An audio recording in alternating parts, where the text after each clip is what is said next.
Welcome to episode 1 of Magical Mystery Talk. You see what we did there?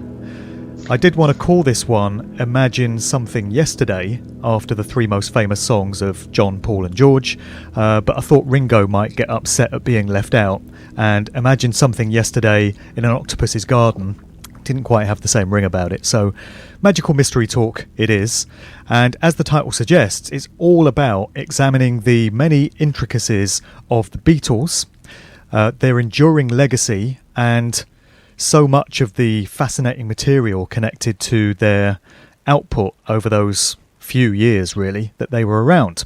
My knowledge of the Beatles is very limited when compared to the other two individuals that we have on this podcast today. My knowledge pales into insignificance compared to theirs, to the point that each of them has a blog site dedicated to these subjects, which are reasonably well known on the net, and hopefully more so after these shows. So we're talking the hosts of the Number 9 blog on WordPress and the Occult Beatles, also on WordPress. The hosts of those two sites are Desiree Hall over there in the US and Matt Sergiu on UK shores like me. So first of all, say hello, guys. Hello. So the idea behind this podcast then was that it would be an occasional thing. We would do it every 2 to 3 months, maybe something like that, whenever any of the three of us can get together. And when there's something topical and timely to talk about related to the Beatles, so something that's making the news in these times that gives us an opportunity to get a discussion going about it and then draw on some previous history that we're all familiar with. We thought it might be quite an interesting project. There's not really anything like it out there as far as we can make out. I made the point in a recent public talk that there really can't be that many groups where you could address their history and their ongoing legacy in this way, and there really won't be that many in 50 years that people are looking back on and studying to this degree. There's something very unique about the Beatles. So maybe a good place to start would be to ask each of you what you find so fascinating and captivating about the Beatles to the point that you wanted to throw yourself into this research about them. Maybe we'll start with Desiree and then we'll get Matt's take on that. All right. Well, quite a few years ago, I started really getting into kind of conspiracy theory and all that fun stuff. And I've always loved the Beatles since I was a little kid. I'm a big Beatles collector and loved their music. And so I happened upon a little video on YouTube one day about the winged beetle and all the Paul is dead stuff. And I just kind of got hooked from there and really started diving in deep, probably 2012, 2013, somewhere in there. And I've just been addicted and fascinated ever since. So I find their grip, if you want to say it that way, on society and just how they've completely changed their generation in the 60s to be totally fascinating and unlike any other band or person or celebrity that I've ever heard of. So it's just a very fascinating subject for me. It really is. And here we are finding stuff hidden away in Beatles records and sleeves and promotional photos and stuff 50 odd years on, seemingly for the first time in many cases. There really can't be that many groups that you can apply that to. It's rather like examining Stanley Kubrick movies. There's researchers discovering stuff within the fabric of Stanley Kubrick films all these decades later for the first time, it seems. It's totally amazing. So, Matt, what's your story on what sparked your fascination with the Beatles? Oh, well, it started when I were a wee young lad. I was about 4 or 5 years old. It must have been 4 or 5 when I work it out. And it was down to my sister, really. She's 10 years older than me. So when I was about 4 or 5, she was 14, 15. So she was kind of like in that age where she was a teenage girl who was buying records and getting into the charts. And at the time, this would have been about 1974, 75, 70, about 1974, 75. And there was a resurgence in Beatles, in all things Beatles. predominantly the one thing that came out in the sort of 2, 3, 4 years after the Beatles split was the, as all Beatles fans will know, there was the Red and the Blue albums. So you had the Red album, which was like a double compilation. It was 1962 to 66, so it covered all the earliest stuff. So it was all the singles and a few kind of album tracks that had been picked to make this compilation. And then there was the Blue album, which was 67 to 70, so that sort of kind of like covered the later career. And yeah, my sister had this record collection, and she had those 2 albums in the collection. The Red album was the first Paul, and the Blue album was the second Paul, right? Yeah, you could look at it that way, or you could see it as other researchers have, which I've never picked up on before. They say that they were red and blue because it was the colours of Liverpool, the football teams. So one would be Liverpool, and one would be the rival kind of like Liverpool team, which was Everton. So that was the explanation behind why they picked those colours. But of course, looking back on it now, you could also say it was the Freemasonic colours as well, the red and the blue Masonic colours to a particular fraternity within the Freemasonic movement. So, there you go. Whatever you look at in the Beatles catalogue, you find these little things. So there you go. That's what fascinates me. If you want to, if you want to get to that question, an answer to that question, that's what's so fascinating. It's also subtle. These little subtle little things that pop up, But yeah, I got kind of like addicted to the Beatles, and because of that, I got addicted to music.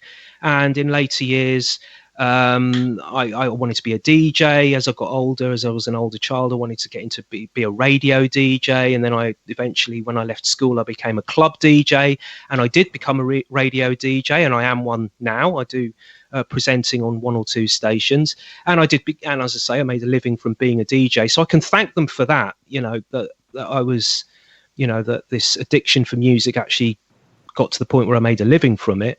But yeah, in later years, as a youngster, 4 or 5 years old, you're listening to this stuff and you're listening to the music. And because I got so addicted to their music, as I got older, I started to buy magazines about them and look into their history and books and watching interviews on TV and, and in later years, watching interviews on the internet. And then as I got into the conspiracy stuff, as I got much older, then I started to look at the Beatles in a completely different way. I thought to myself, well, we're looking at all these pop videos and all the videos with the so-called symbolism and all these sort of contemporary artists. But what about the Beatles?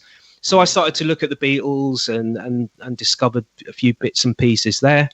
And that eventually, to cut a very long story short, got to the point where I started the Occult Beatles blog, which was in 2016, I think it was.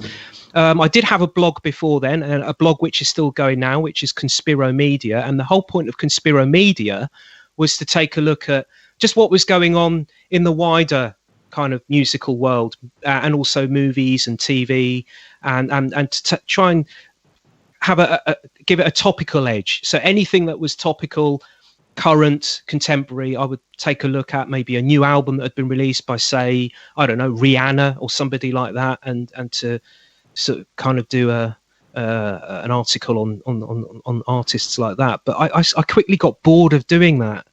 I just got very, very bored of doing that.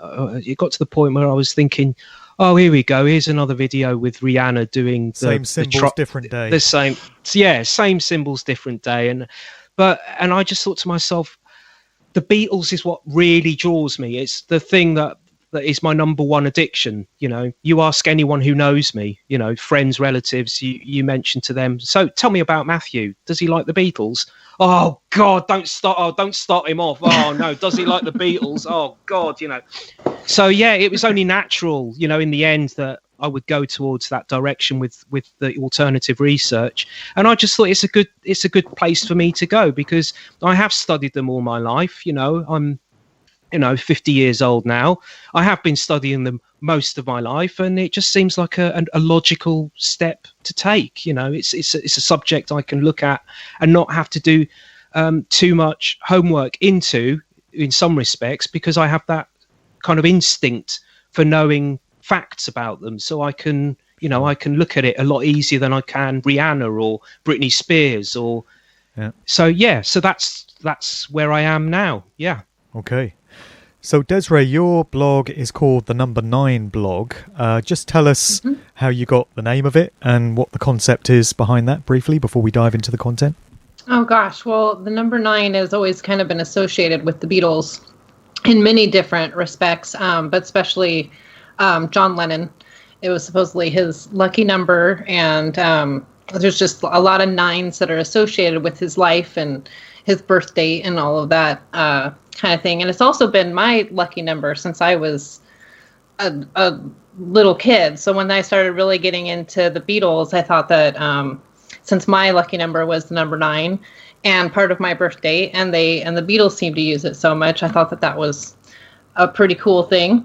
And so then when I started wanting to write about all of this knowledge that was banging around in my head from different researches that I was doing, I just thought the number 9 blog was a perfect title for what I was trying to do there. So that's basically how it started, and I just wanted to write about all of this stuff that I was learning and seeing and observing in the different communities that I was in, and just decided to start writing. So I try to publish as often as I can, but sometimes it gets, months in between, and I do it as I can, but it's a lot of fun when I do sit down and actually try to write it out. So I don't know if you find this, Desiree, but I sometimes, well, quite often actually, I look at a subject and I think, yeah, that would make a good subject for an article. And I think to myself, oh, this won't take long. This looks like something I can scribble off in a week and have published within 2 weeks. And then 2 months rolls by and you're still at it, and you think, oh my God, I didn't realize that I was going to get so deep, that it was going to be so, multifaceted. Exactly. And there's just so much information, and it's you have it in your head and it doesn't seem like it's that much. But then when you start to write, you're like, oh, wow, this is quite a bit. And I find sometimes too, I'm almost not in a rush to publish it, but I want people to read it when I'm writing. I'm so thrilled with it that I publish it, and then I'm like, oh, I forgot about this and this and this and this. So then I do a continuation blog and just keep going. So, and I also have the fear. A lot of information. It's unbelievable. I also have the fear that if I don't publish soon enough, between the last thing that I published and the next one that I'm working on, that people will come to the site in between and think, oh, he hasn't put anything on here for 2 months. Oh, he must have given up. Oh, exactly. he's not going to do any more here. He's oh well, I won't come back here again. So, but I think we should just add a disclaimer here. Anyone who's listening, who's wondering about this kind of thing, please do come back. We haven't given up. It's damn hard work. It really is. Mm-hmm. It really is. Life gets in the way too, and right. And, when you do these things as a hobby, it's it's a lot of fun to do them, but sometimes you just don't have the time. You just do it when you can. You've got to make the same process with me putting my books together. I know exactly what you're talking about. Right. How long these things can take. And just thinking about the number 9, it really wasn't that lucky for George when you factor in the fact that he was all stabbed up in his Friar Park home by that intruder, Michael Abram, in 1999. Right. There's 3 9s there. So, yeah, it wasn't good for John either, because if you look at the time differences between the US and England, I think in the US when he was shot, it was December 8th. That's right. But, at about 11 o'clock at night. So almost everywhere else it was early hours in the morning on the 9th. That's right. Yeah. So, and you've got 9/11 there, which I didn't realise before, but Oh, 9/11 crops up so much in the history of the Beatles, doesn't it? Yeah. Oh, yeah. Absolutely. Yeah. I know that wasn't a topic for discussion today, but if ever we wanted to get into that one, we could do a whole episode probably on 9/11 connections. What we did want to start off with today was trying to keep things relatively topical. The movie Yesterday. I think we've all seen that now, right? Oh, yeah. I have, yeah. the things we do in the name of research. What a cold turkey that was.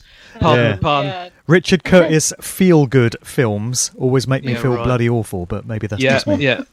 I don't know if it was what happened, but halfway through that film, I was so dying to go to the toilet. Right. Just you never knew anything what to you'd get miss. away, right? Need some popcorn, something. No, I was really dying to go to the toilet. I don't know what was about the film that made me want to run away so quick, made my body go so funny. But yeah. So let's talk about yesterday. Where do we start with it? Oh, well, the way I see it, and I know so many other researchers have, it's sort of post-release of the film, looking at some of the other researchers' work, is that there does seem to be a P.I.D. theme running through it. Mm-hmm. It's not too obvious, I don't think. It's not like the film is, for the benefit of anyone who hasn't seen it, and that really is a benefit. It's not a P.I.D. film, but you do get the sense that a few things have been thrown in there. Whether they've been thrown in there because the writers and the producers and the director or whatever are trying to put through a message that they believe that P.I.D. is real, or whether they're just doing it for the benefit of people like us to kind of like meddle with our heads and have a bit of a wind-up session. I don't know, but there's loads of there's quite a few little bits and pieces in there regarding yesterday with regards to P.I.D. I don't know if you want to get into the plot of the film, but basically the film it's about a failing or not very successful singer-songwriter. I think his name's Jack. Is it his name, Jack? Jack Malik, mm-hmm. Yeah. Jack Malik. And he's not very successful. He's a singer-songwriter. And then something happens. And this is the thing. They don't actually explain in the film what happens, but it's kind of like this. Oh, it's like this blackout, this worldwide blackout where everything just switches off for 2 seconds or a second. He got into an accident, right? That's hit. Right. Yeah, as a result he got into an accident. Yeah, as a result of this blackout. But the most frustrating aspect of the film for me was that we don't get any explanation whatsoever as to what this blackout represents or what caused it. There's no explanation for it, despite the fact that it was a global blackout. It's a Beatles mystery. Yeah. It's just a device to be able to introduce the other elements of the story. But a bit ropey. Yeah, you're left disappointed by that. Well, I was. Yeah.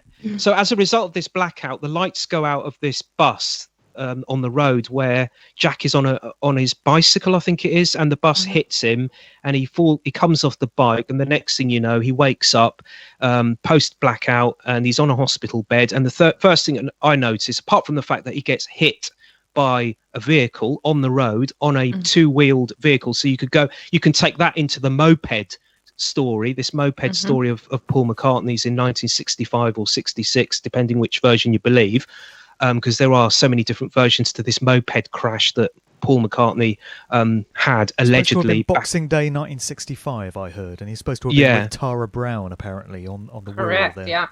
Yeah.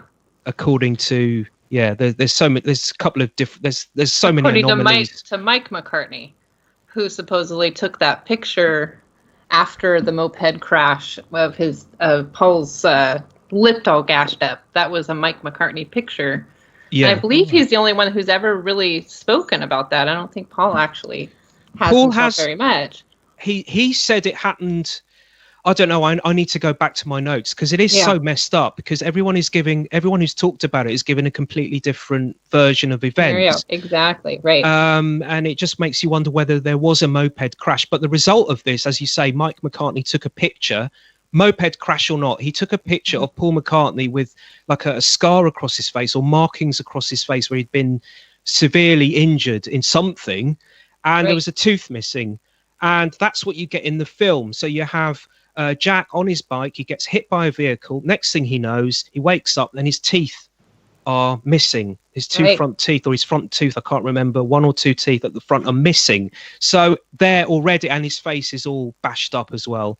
So already there you've got the first thing that would make somebody like us think, aha, And then when he comes out of hospital, I don't know if you guys noticed this, but his friends hold a party for him. Right. And when he goes to this party, there's a banner that's it's an outside gathering, and there's a banner that's up on this building outside, and it says Jack is back from the dead. Oh yes, that's right. That's going to fuel those PID rumors, isn't it? Exactly. Yes. Yeah. Absolutely. And so yeah, basically the film is that he after this post-blackout world, it's a world where nobody's ever heard of the Beatles, never heard of them. They've never existed. Another clue. And this struggling musician Jack realizes when he starts playing Beatles songs to his friends on his acoustic guitar, they don't realize that these songs are actually written by somebody else, but they're amazed by them. They think, wow, Jack, what a great song. Did you write that? And he's playing Yesterday, and they're saying to him, wow, did you write that? And he's thinking, what? Are you pulling my leg? This is the Beatles. And they're saying, what? Beatles? What's that? You know, what, an insect? And so the film slowly builds up where he takes all the Beatles songs and it makes him a famous pop star because no one's ever heard these songs before, so he passes them off as his own. And I did come across an article, I think it was Danny Boyle, the director, who said the film is about an imposter, and it's about people being imposters. It's about a world where people are passing themselves off as people who they are not. So again, you got this kind of thing where you could pick it up and say it's P.I.D. But yeah, throughout the film, there's little bits and pieces. I'll just pick up on one more, although there's a couple. There's a bit where he's racked by guilt because he knows he's taking everybody for a ride here, that he's basically making himself look like a genius, and he's getting famous because of it, even though he's not a genius really. He's just taken other people's songs and passed them off as his own. And I think there's a point in it where he has a kind of like a dream. There's a dream sequence where his guilt overtakes him to the point that it kind of haunts him and bothers him, and he envisages this scene where he's on the stage and in front of thousands of loving fans. He's on a James Corden chat show. That's a bloody nightmare in itself. Yeah. Another good friend of McCartney's. And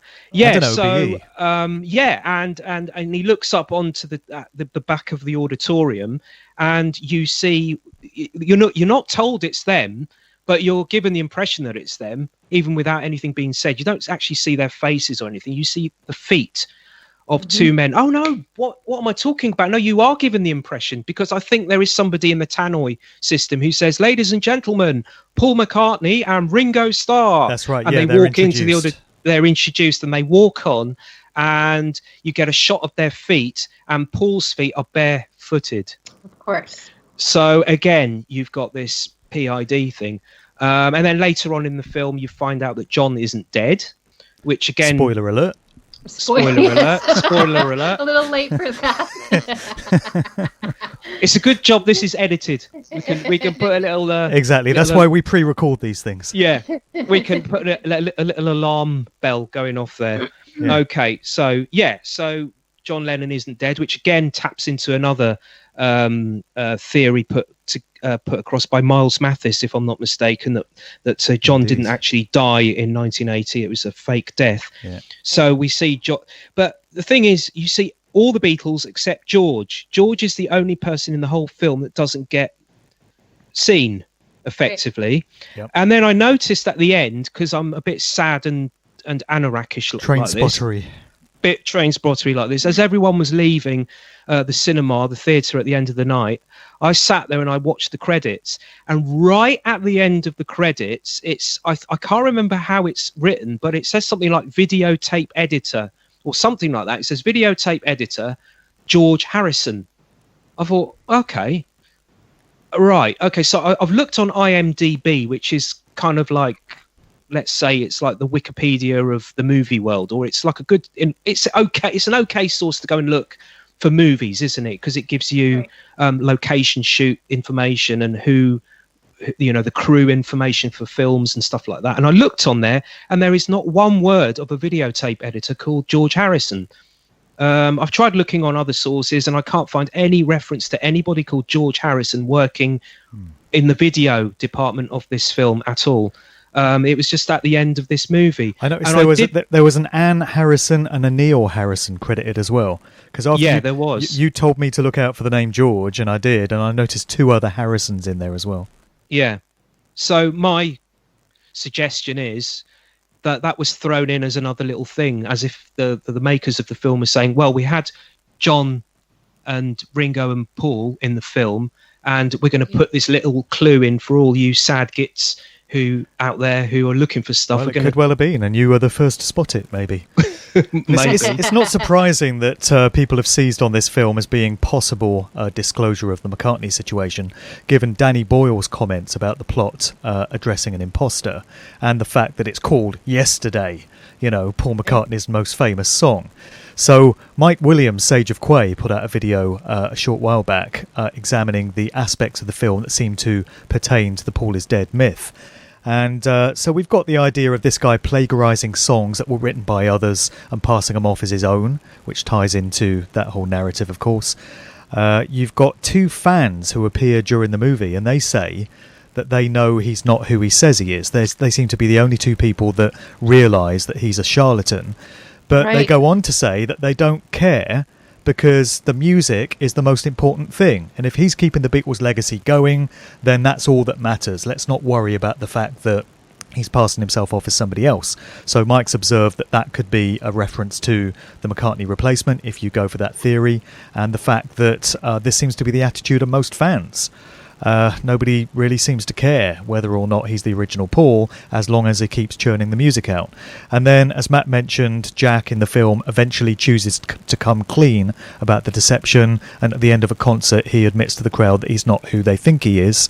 And Mike has observed that this may well be a reference to the book, The Memoirs of Billy Shears, the 2 volumes of it, which purport to be Paul or Billy, Billy Shears, the replacement, admitting to the world what took place, and the fact that he took on the role of Paul, through that book. So there's some interesting things to ponder on there. He also pointed out the fact that we have Ed Sheeran in the movie in a very prominent role, and Sheeran, Billy Shears, possible connection between those two names there. Just a couple of things to throw in.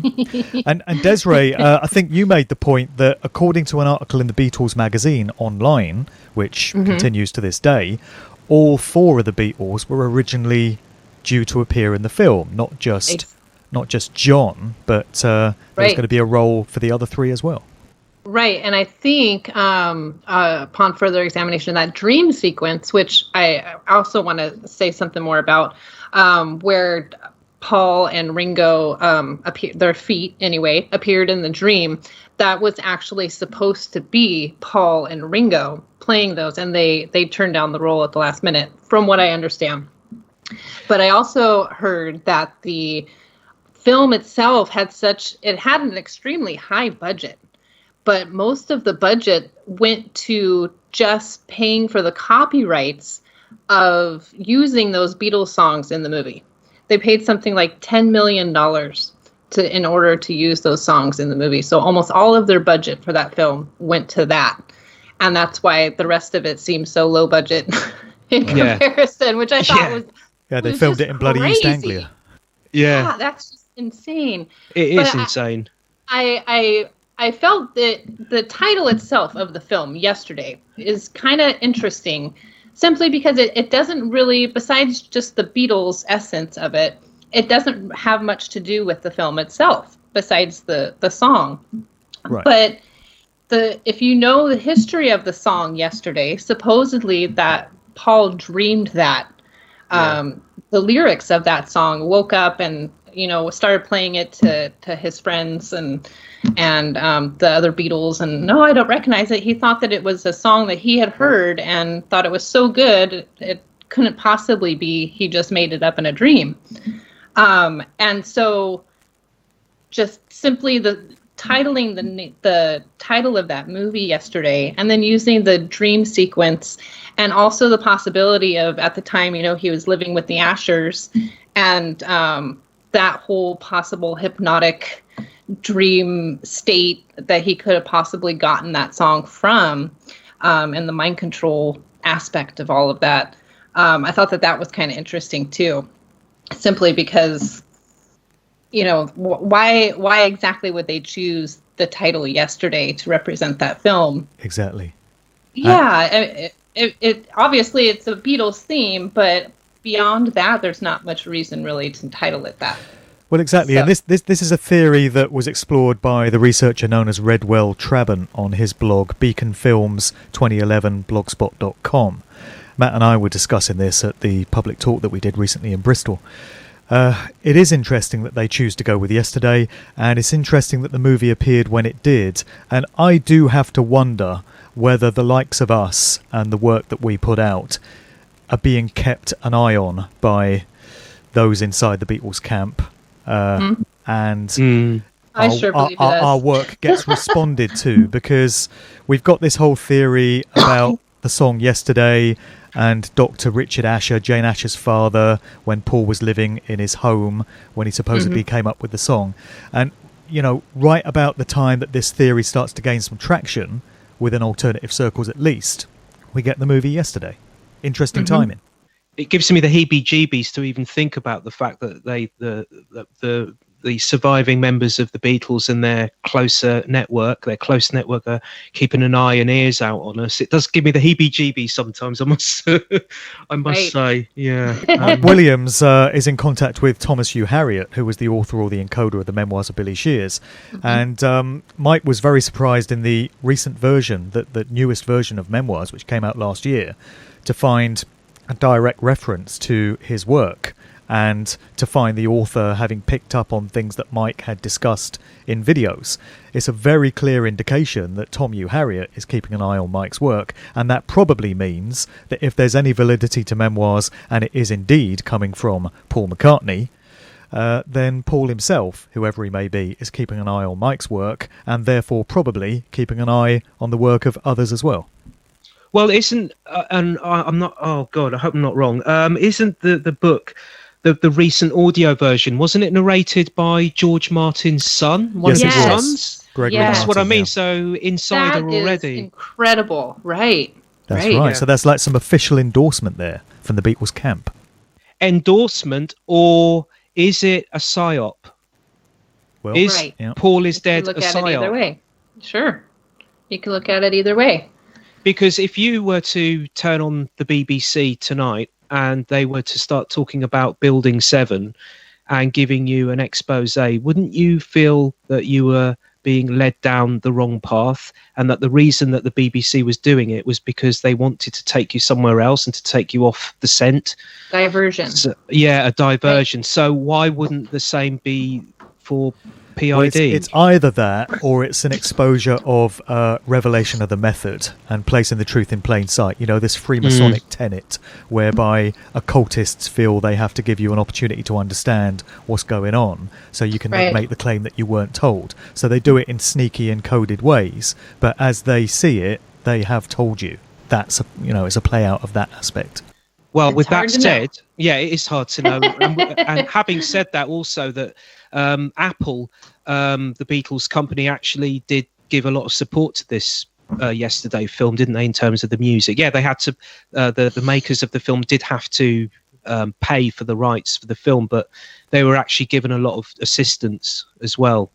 According to director Danny Boyle, the Beatles company gave them a lot of assistance and help in putting this together, with regards to the music. So in theory, you can say that Paul McCartney, or whoever it is that's passing himself off as Paul McCartney, and Ringo Starr were very much, and the estate as well, were very much, closely involved with the making of this film.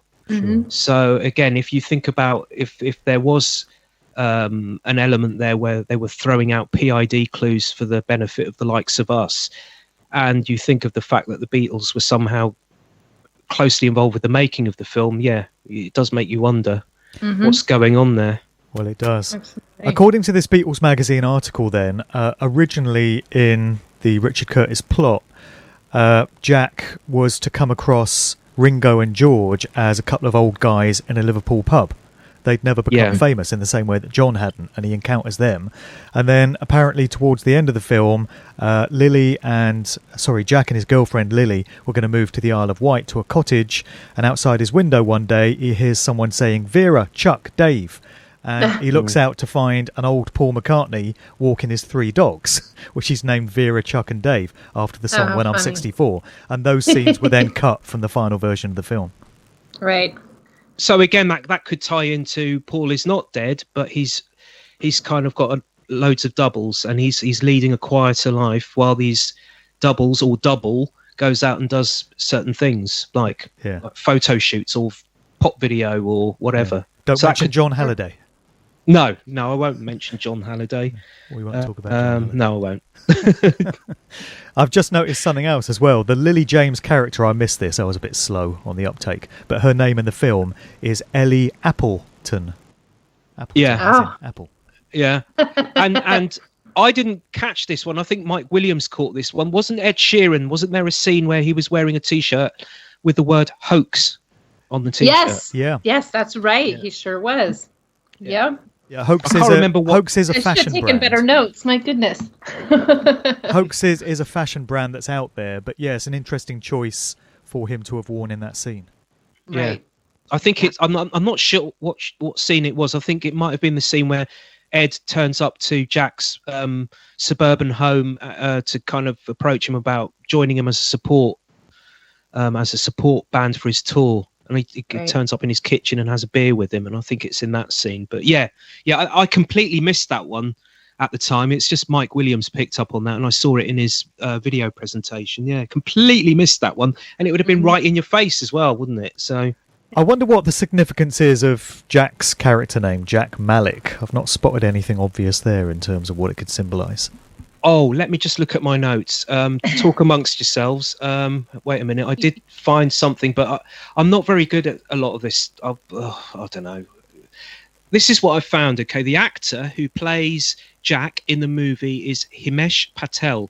I've been led to understand that Himesh means King of the Snow, Snow King. So you got Snow King, and then you got the Beatles song from Abbey Road, Sun King. Mm-hmm. Yeah, or Here Comes the Sun, and various others like Follow the Sun, I'll Follow the Sun, Beatles songs. So I don't know what relevance that might have, but yeah, apparently that's what his name means in its original form, Snow King. Okay. Do we want to say anything more about this theory of McCartney living in the Ashes home? Well, that's not a theory, that's factual, but the idea that he may have absorbed the song Yesterday while he was living there, and it may be part of some sort of mind control experiment being conducted by Jane Asher's father, Dr. Richard Asher, and Jane's mother was the music teacher, Margaret Asher, who famously taught George Martin, among others. Do we want to expand on that at all?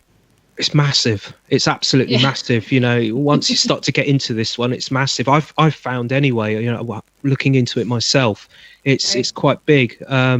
Because it interconnects to other people as well. And then you've got to take into account allegations that have been made. I think it was Redwell Trabant site. There was an allegation made by an unnamed person to do with Richard Asher and William Sargent, who is well known to have been a doctor who administered treatments on people, mind control experiments in National Health Service hospitals as well. But he's also linked to the CIA and MK Ultra and MI6 and MI5.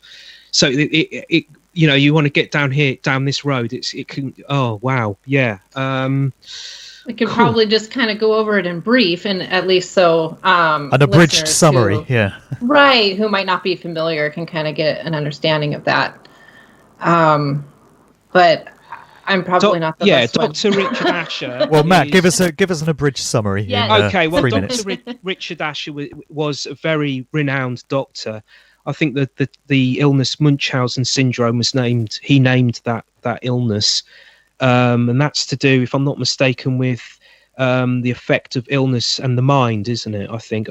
Please don't quote me on that, but I think Munchausen syndrome is something where your mind and the illness that you have are interconnected. It's like you're thinking the illness into kind of happening, kind of thing. I'm going to stop there on that one anyway, because I'm not absolutely sure what Munchausen syndrome is, but it's something that's connected to physical feelings in your body and also how your mind connects to that illness or that illness that you think you've got.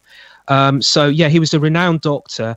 and he also administered, and this is according to him in his own written works, he wasn't a specialist, but he administered hypnosis on some of his patients at the hospital where he was working at in London, I think, and also in his practice at Wimpole Street, at his home practice. He would have sessions where people would lie on a couch and he would give them hypnosis sessions. So the theory put across by Redwell Trabant that connects to this very real story that Paul McCartney himself has put forward many, many times, that he dreamt yesterday. Redwell Trabant's suggestion is that Dr. Richard Asher basically fed this song into McCartney's mind. Perhaps, this is just me saying perhaps, but perhaps as some kind of experiment, who knows? But for whatever reason, he fed this song into Paul McCartney's head. He probably did it quite a few times. I think Eleanor Rigby was another one that was, but I'm not sure if that was from sleep anyway. But yeah, yesterday was definitely a sleep-induced dream song. And when you look at Dr. Richard Asher and then these allegations that I mentioned earlier, there's a person who put an anonymous allegation forward on Redwell Trabant's site. He reckons that this anonymous person, he or she, in the 1960s was asked to take part in some trials, some experiments that were taking place in London in the early 60s, I think. And it was in conjunction with police, military, the usuals. And it was to see the effects of drugs, psychedelic drugs on the mind. So this would have been prior to the counterculture movement kind of taking hold later on in that decade, 2 or 3 years later. And he said that, he or she said that the people that were taking part in this experiment, this mind control experiment, was Dr. Richard Asher and also this William Sargent. And the other person was, I think it was Emmanuel Miller.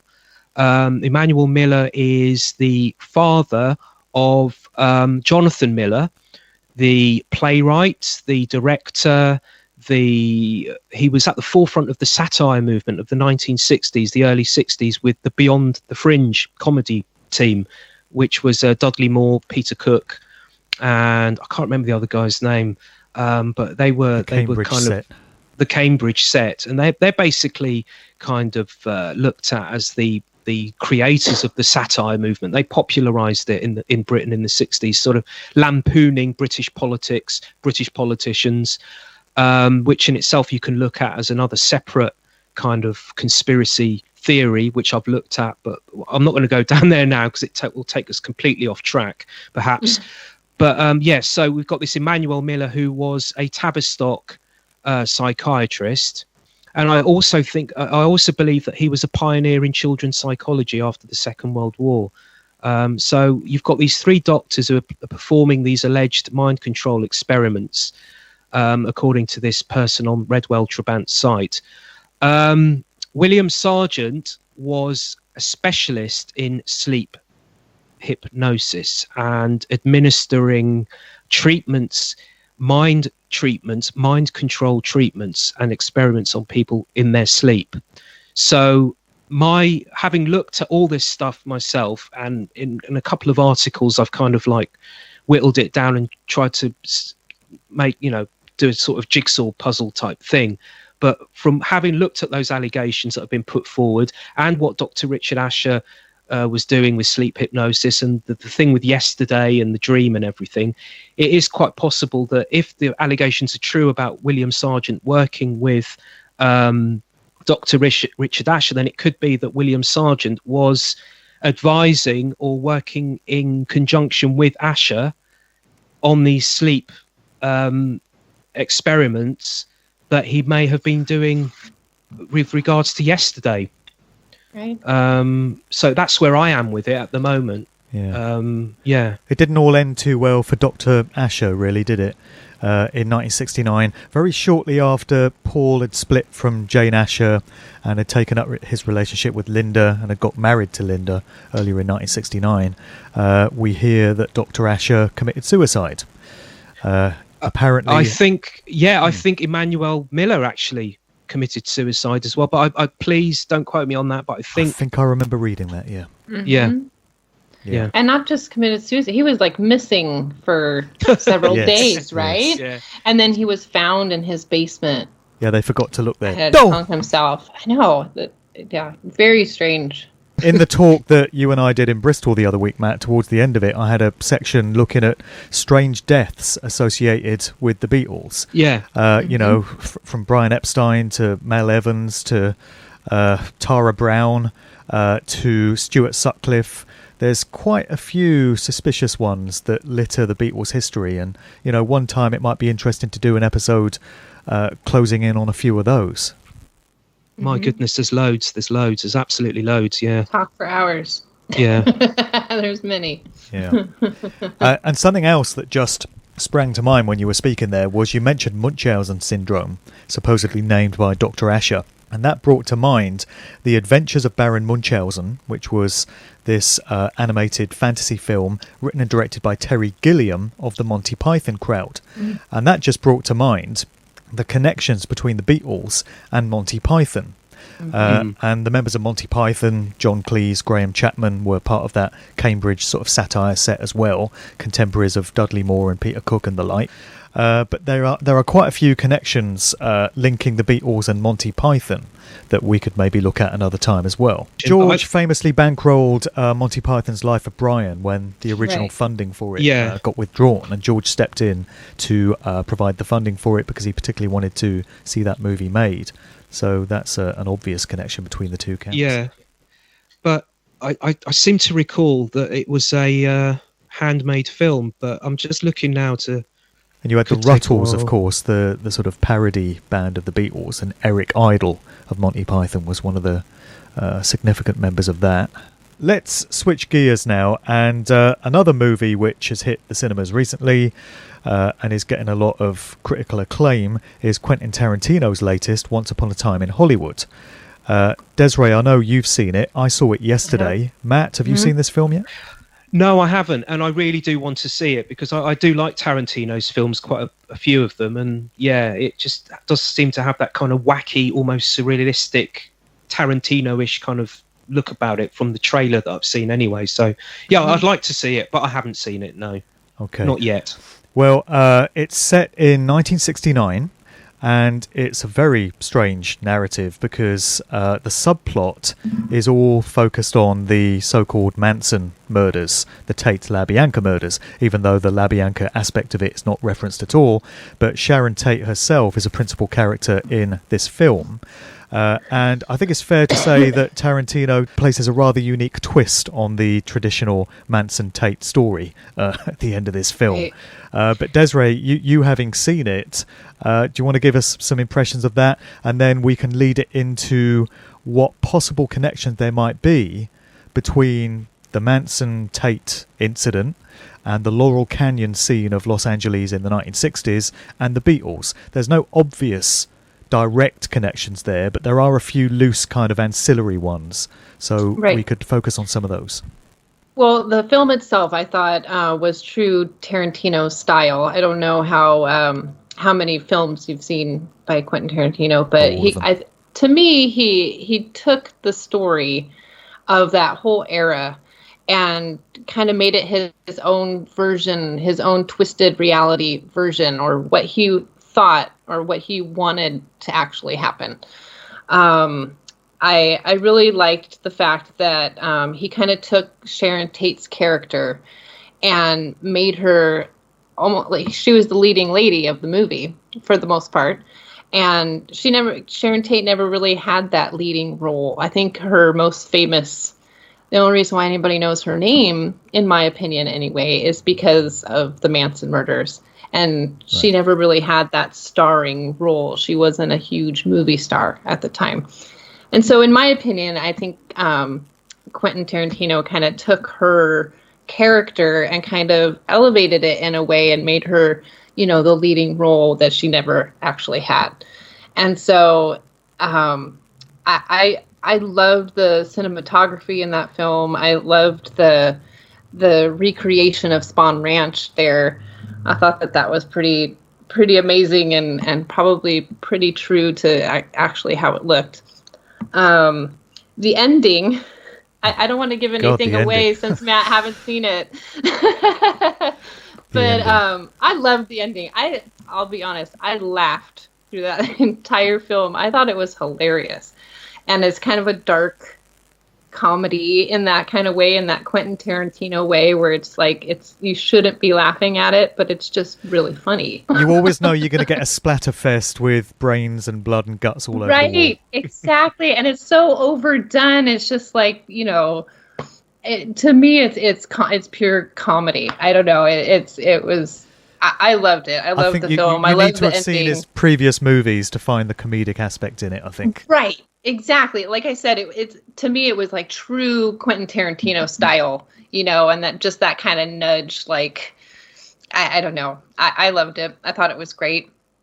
But it wasn't historically accurate in any way. It was his own fantasy version of what he would have liked to have happened in 1969, or, you know, in his own brain. But that's why he called it Once Upon a Time, I guess. It was a fairy story. Right, exactly. It was like an alternative universe. Kind of like how the Beatles never existed in yesterday. It was Exactly. With both those movies, it's rewriting history, isn't it? It's right. Mm-hmm. Creating Mandela effect type parallel universe takes on what we're told happened.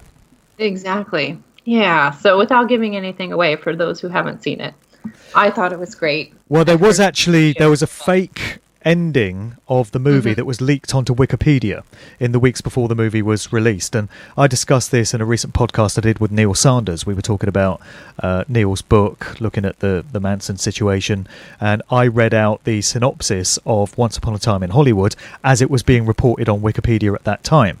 And, you know, Neil quite rightly concluded that it sounded ridiculous, and it sounded ridiculous because it was a fake bloody thing that somebody had posted on Wikipedia.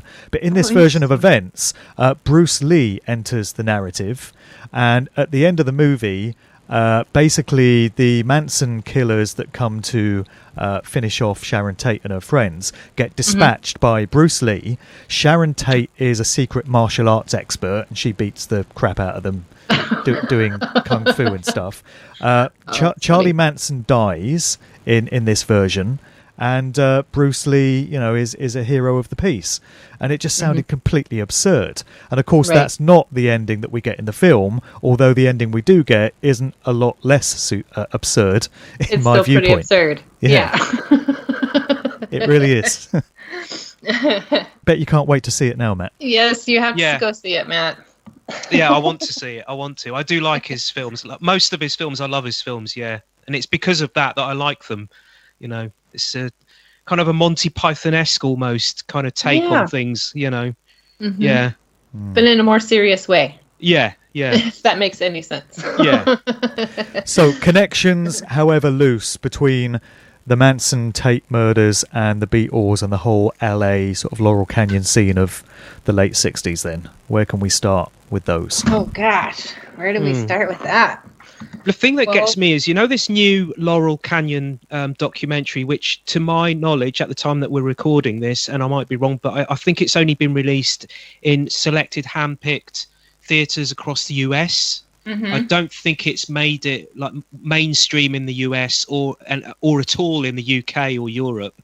But from what I can understand, Ringo Starr is interviewed in this documentary. Why? And I'm just thinking, why? Why Ringo? Why Ringo? I thought I was under the assumption that the Beatles had very little influence on the LC scene. You know? Well, Ringo, as far as I know, actually rented Mama Cass's house for a while. Yeah. And lived there, and actually started a fire and burned her house down. Yeah. So he was in the Laurel Canyon area, at least later years. That was late 70s, wasn't it? Right. That's what I mean. I mean, I thought this. I mean, I haven't seen it. I haven't had the pleasure of seeing it, but I'm assuming that the film is about the 60s and the Laurel Canyon scene in the 60s and the bands and the artists that were around then, like Crosby, Stills, Nash and Young and the Byrds and Frank Zappa and how they shaped the music scene in the 60s. So why the Beatles never really did any shaping, as it were, in Laurel Canyon in the 60s. So why would you interview Ringo Starr to talk about when he was a resident of the 70s? And there's certainly not a lot of stories of the Beatles ever visiting Laurel Canyon in the 60s. Nothing. There's a story of George wrote the song Blue Jay Way when he was in LA, very close to Laurel Canyon, I think, waiting in a house there for the other Beatles to turn up. That's quite a famous one. And I think there was a story of the Beatles in 65 or 66 going to a house. I don't know if it was in the canyon or it was very close to. It was a party that inspired the song She Said, She Said for the Beatles' Revolver album, 66. Peter Fonda.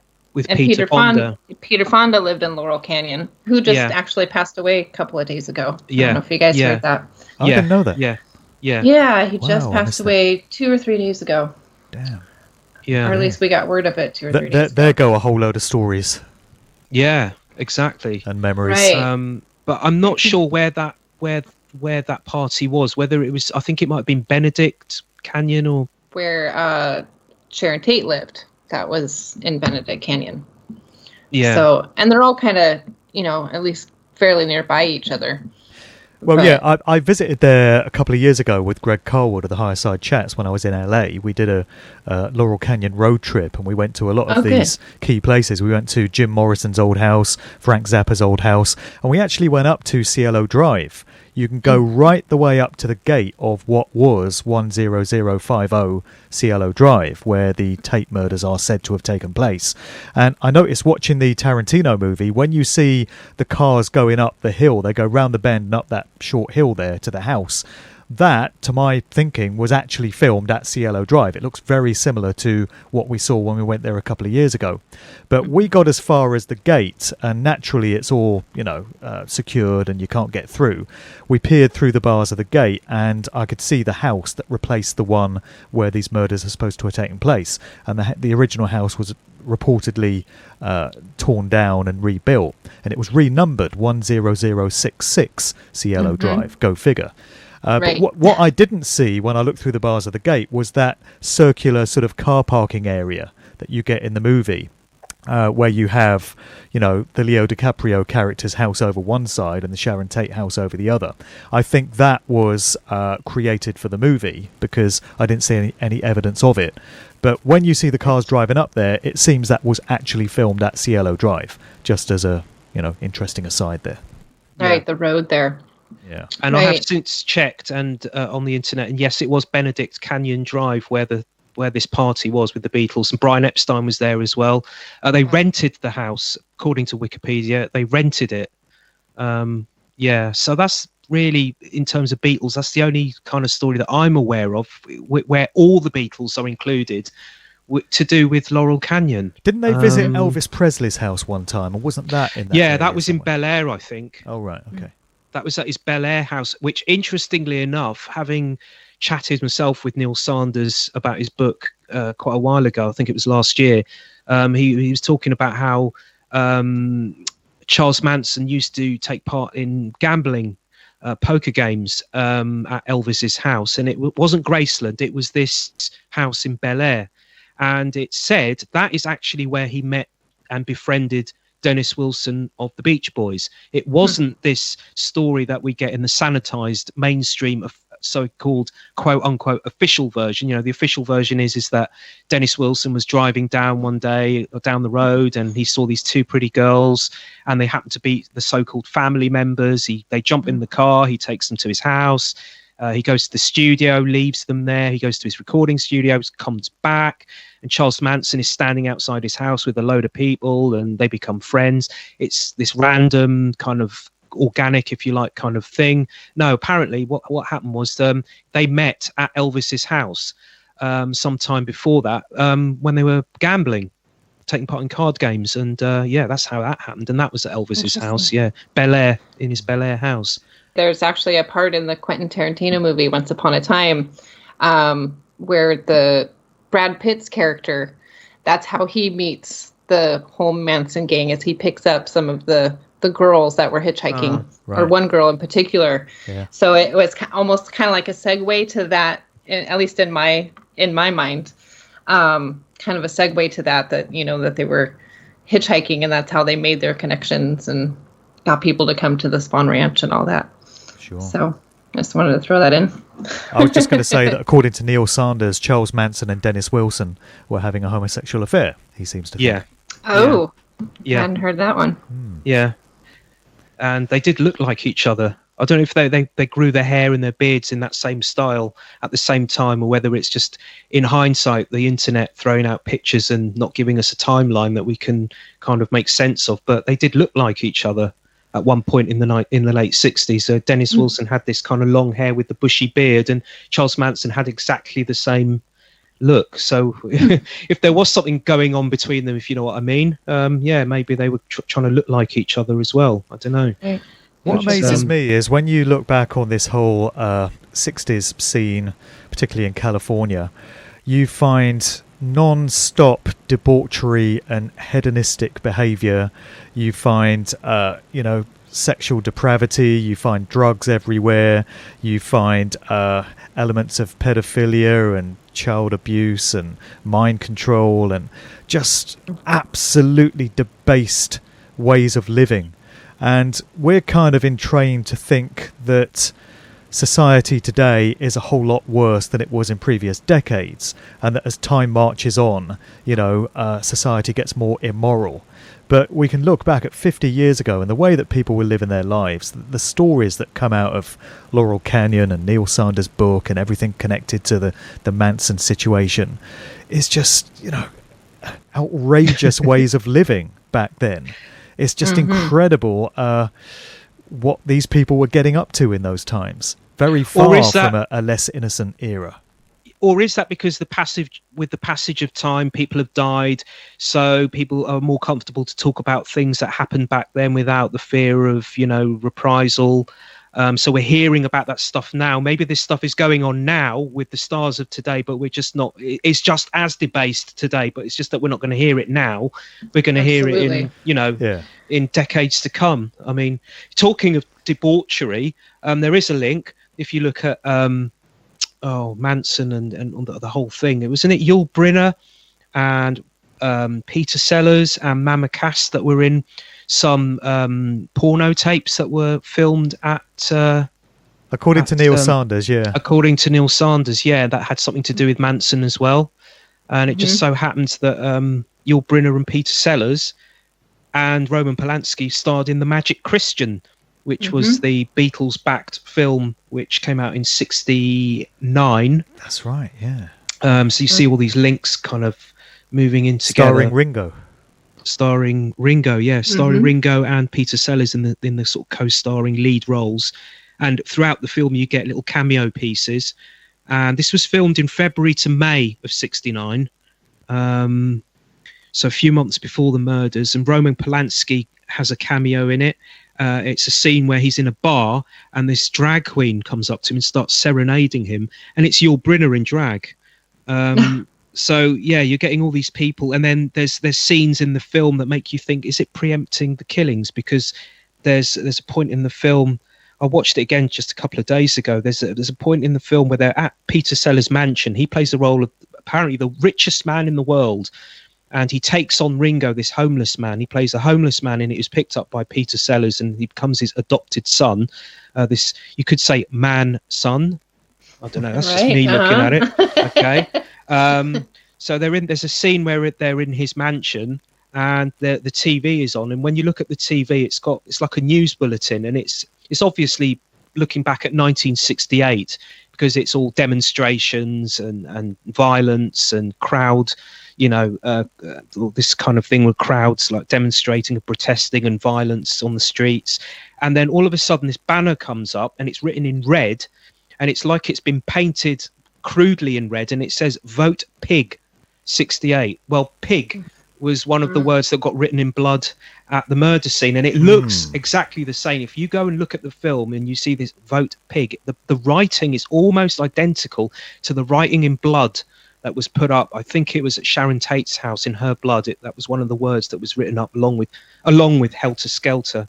And there's also a couple of scenes in the film where Peter Sellers puts on a pig mask, so we keep having this sort of repeated reference to motif, pig yeah. motif. And there's another scene, and this could fit into the Helter Skelter thing, where it's at the Crufts dog show. This is a regular thing that happens in the UK. It's a dog show that takes place every year. It's called Crufts, and there's another news bulletin on this TV, and it's outside Crufts, and the TV reporter has said that there's been this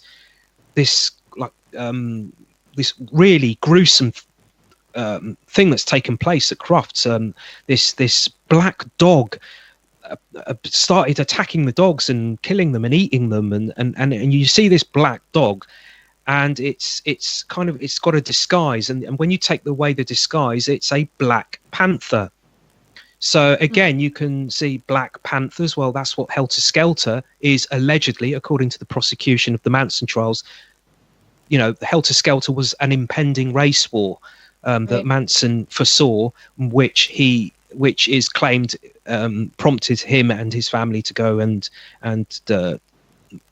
commit these murders on his orders. So again, Black Panthers, pig. So you look at this stuff and you wonder, it came out a few months before the killings. Well, that's why these blogs take so bloody long to write, isn't it? Because you keep going off in about 500 different directions at the same time. Yeah. Right. There's just so much, and every little crevice and crack, there's more and more and more. Yeah. Absolutely. Wow. We have Derek Taylor, the Beatles press officer who relocated to Laurel Canyon for a while. I think he started doing press and publicity for the likes of John Phillips, the Mamas and the Papas, and the Byrds, and some of these other groups out of Laurel Canyon. I think he later returned to the Beatles, didn't he? But he did spend a time basing himself in LA. Yeah, I think he went back to them in 68. Yeah. The story goes is that he was working with them from 63, I think it was, until 64, 65, and then he had an argument with Brian Epstein, and he left and he went to the US where he'd been given offers to work, and then he went back to them in 68 when Apple had been started, and he was kind of like one of the head honchos at Apple. Yeah. And didn't he curate the Monterey Pop Festival with Paul McCartney? Yeah, he did. Yeah. Along with a lot of people that are connected to Charles Manson, like John Phillips, from the Mamas and the Papas, and so on and so on. Oh, and what you were saying earlier, I mean, this is another aside, which is probably meaningless, but I'll just throw it in there anyway, in the spirit of where this conversation is going. You mentioned Ringo having bought Mama Cass's Laurel Canyon house, and it brought to mind Mama Cass passing away in the apartment owned by Harry Nilsson in London in 1974. And someone else same place as Keith Moon. Exactly. Someone else who passed away in that very apartment was Keith Moon 4 years later in 1978. And it's said that Keith Moon that evening before he died had been out with Paul and Linda McCartney on the town. Oh, he had. Yeah, he had. It was a Buddy Holly party because Paul McCartney owns the rights to Buddy Holly's songs. I don't know if he still does this, but he used to hold an annual Buddy Holly kind of festival party thing. I think it was like a one-night event, and this was one of those said events. And Keith Moon was there at this party. Yeah, right. There's pictures and everything. Yeah, I have a little personal history with Keith Moon. Well, not really, but with Keith Moon died on my exact birth date, the day I was born, September 6, 1978. Oh, the very day. The very day. Wow. Hey, and Let It Be by the Beatles was released the day before I was born, the very day. Oh, interesting. Well, there you go. Let It Be was another dream song that supposedly came to fall in a dream. Yeah, there you go. What happened on your birthday? I was born. 69. 1969. There's another link. Yeah, 1969 indeed, April 15th. I share my birthday with the tabloid person who used to get melons out, Samantha Fox. That's about as much as I can bring to that one. I remember, I'm afraid. Yes. April 15th is tax day here in the States, so we have the tax man then. let's there you keep go. more rubbish things. Yeah, great, wonderful. Harry Nilsson actually was very friendly with the Beatles. I think they were going to sign him to Apple, but I know he was very friendly with John Lennon, because in that so-called Lost Weekend, John Lennon had like his drinking buddies, didn't he, that he went on this Lost Weekend with, and Harry Nilsson was one of those, and I think he produced his album Pussycats as well. So yeah, you've got a very strong Beatles link to Nilsson as well. That's right. Definitely.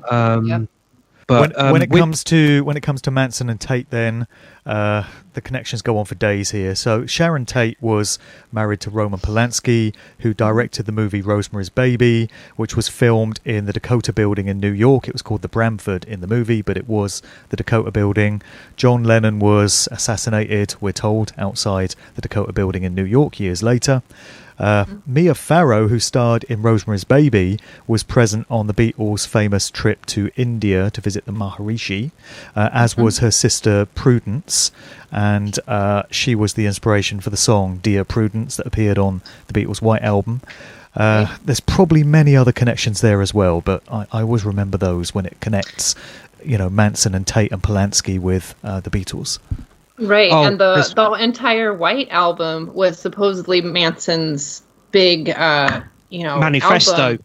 Yeah, it's like exactly. His murder manifesto. It's got Sexy Sadie on it, isn't it? Is that Sexy Sadie? Was one of the members of the Manson family, but who doesn't come off too well in the Tarantino movie, right? No. She doesn't have the best of endings. Wasn't her name? Is it Susan Atkins? Susan Atkins, yeah. Susan Atkins. Yes. Now this is interesting because I've been watching a couple of these kind of sync, if you like, you want to call them sync films, sort of Beatles sync Manson kind of films, if you want to look at it that way, over the last couple of days in preparation for this. And I watched Rosemary's Baby as well to see if there was any links, and boy, there does seem to be. But maybe I need to watch it again. But basically, the film is about a couple who move into this apartment, and they want to have a baby. And so, fast forward very quickly, she's pregnant. And she's talking to someone, and she says, "Oh, it's going to be a boy. The baby's going to be a boy. If it had been a girl, I would have named her Susan," which in itself doesn't mean much. But then when you start watching the film, like you say, it's filmed. The external shots of the outside location shots for this flat, this apartment that you mentioned, Mark, was the Dakota. Yeah. And there's a scene in the film, and it's nearer the beginning. It's much nearer the beginning, where the character of Mia Farrow befriends this lady. She's in the laundry room, and she meets one of her fellow residents, and they get friendly, and they kind of like say, "Hey, we got to meet again, and yeah, great meeting you," and all this kind of stuff. Anyway, one night they're coming home, and there's a lot of commotion going on outside the apartment, outside the spot where John was shot, actually. And there's police there, and the policeman is telling everyone to get back. He keeps saying that. He keeps saying, "Get back, get back," which I thought was interesting. Yeah, well, exactly. That's what I was thinking. But then we see a shot of this old couple walking down the road, and they are the couple that we later find out in the film are basically satanic worshippers that are using Mia Farrow's character to impregnate, to bring about the birth of Satan's son. They're walking down this street, and there's a white Beetle parked up on the road. So they carry on walking, and they get to the scene of the actual commotion, whatever's happened, and it turns out that the lady that Mia Farrow had met, her character, had jumped out of a window, or fallen out of a window from the apartment, splattered onto the floor, and the blood went onto another car, which was another white Beetle. The film came out in 1968, I think. I think it came out in 1968. Yeah, so this is a year before the Abbey Road album, where we see the white Beetle on the front cover with 28 If. So in 1969, obviously, with the release of the Beatles' Abbey Road album, we've got the white Beetle at the back, parked up on the back with 28 If. And in the film, we have this scene which is shot directly outside the spot where 12 years later John Lennon would be shot dead, and we have this white Beetle with blood splattered all over it. And then you look throughout the film, and there's the part where Mia Farrow's character begins to realize that the people that are living in, the old couple that are living in that apartment block, are Satan worshippers, and she's given this book by someone else who's picked up on something funny going on, and the book is called All of Them Witches, and she's looking through the book, and it's a book of occultists, and one of the characters, or one of the people in this book, is a real life character. Her name is Prudence Duvernay. So again, we've got this recurring thing, and she looks in this book, and there's a passage in there which I've taken a screen cap of, and I'm reading it now, and it says, in their rituals they often use the fungus called devil's pepper. This is a spongy matter derived from swampy regions having a strong, pungent odor. Devil's pepper is considered to have special powers. It has been used in rituals and worn on charms. And this is, I'm assuming that this is the necklace that she's been given by this satanic couple to wear, because throughout the film she's got this charm around her neck that they gave her, and it's got a pungent smell, because everyone keeps mentioning, oh, what a lovely charm, but ooh, what's that smell? So obviously she's walking around with this devil's pepper. You can look at devil's pepper in two ways as a word, can't you? You can see it as devil's pepper, as in it's something, or the devil is pepper. So again, is this kind of another reference to what happened to you? Yeah, exactly. Right.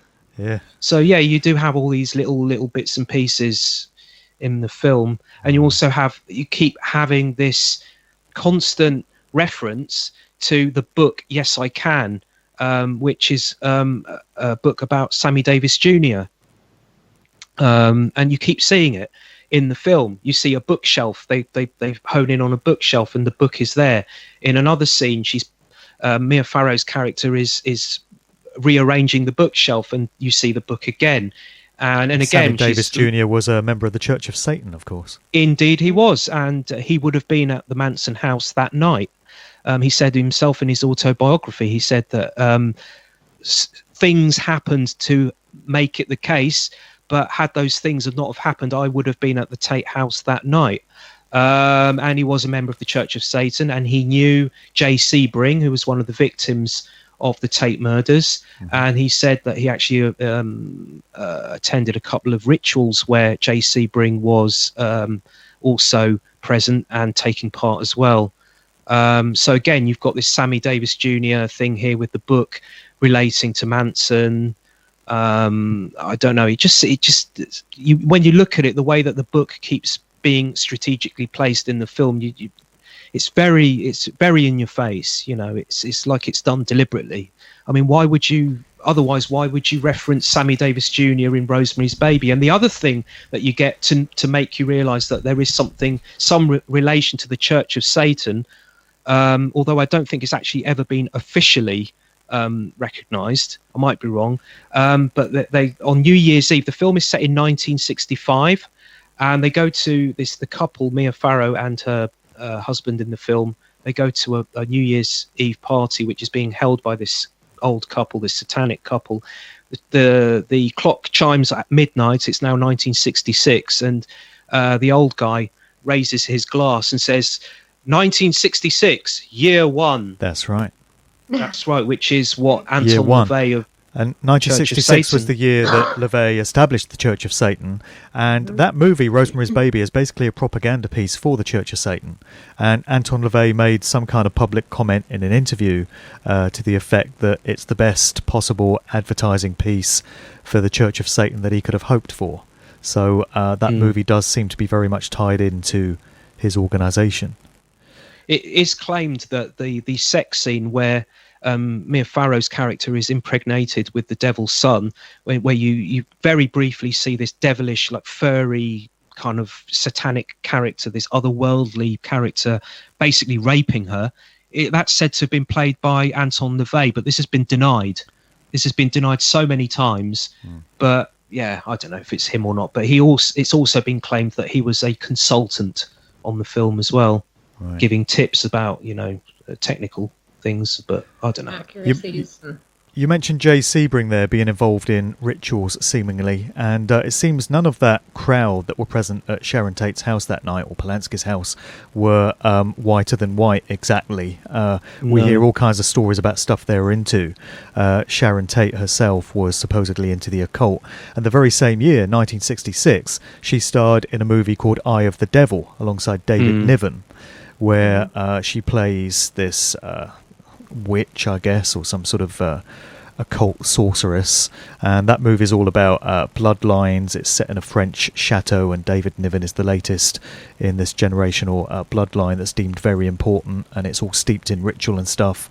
So everywhere you look, you find aspects of the occult playing out here in popular culture in those times. And wasn't the cover shoot for the Abbey Road album with the White Beetle, wasn't that shot on the day of the first of the two successive days of the murders, August the 8th? August the 8th, 1969. Yep. That's right. 69, sorry, yeah. That's right, yeah. Desiree, have you got anything more for us in terms of connections, however tenuous, between LA and Laurel Canyon and the Beatles?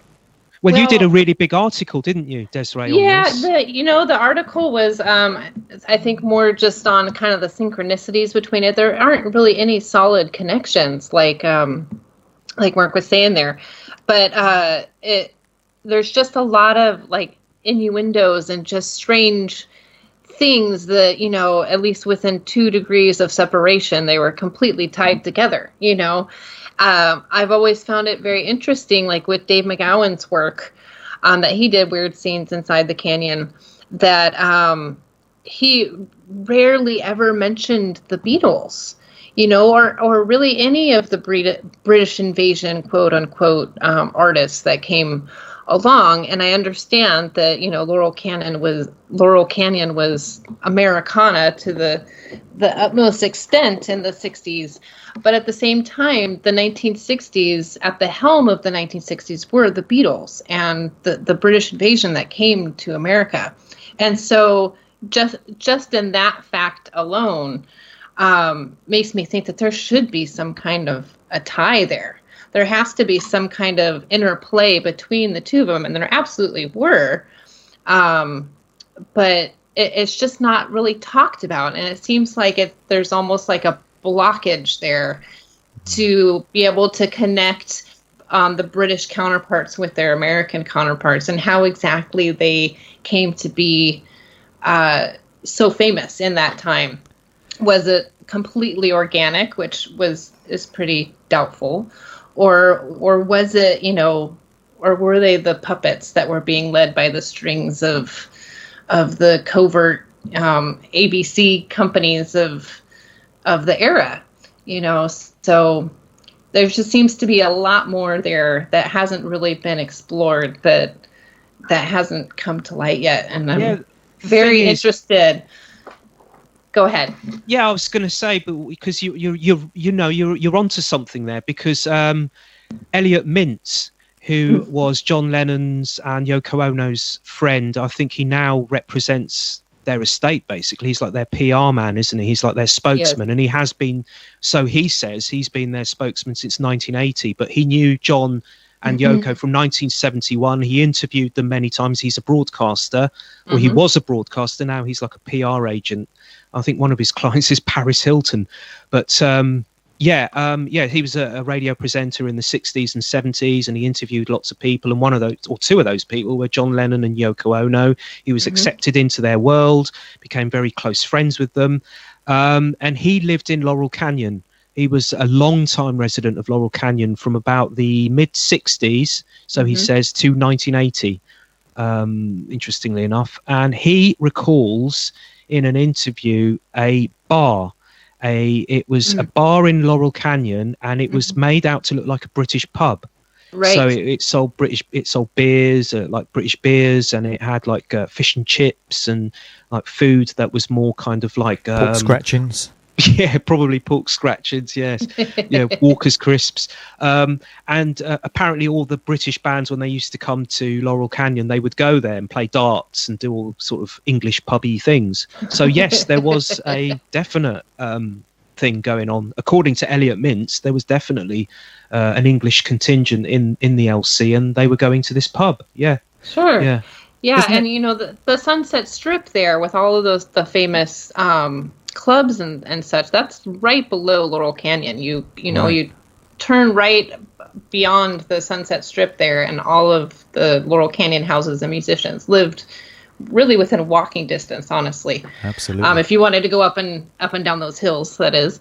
But so, and that was a huge hangout. There's pictures of the Beatles hanging out at like the Troubadour and, you know, the clubs like that on that scene. So they obviously were there and knew about it and intermingled with the Laurel Canyon musicians of the time.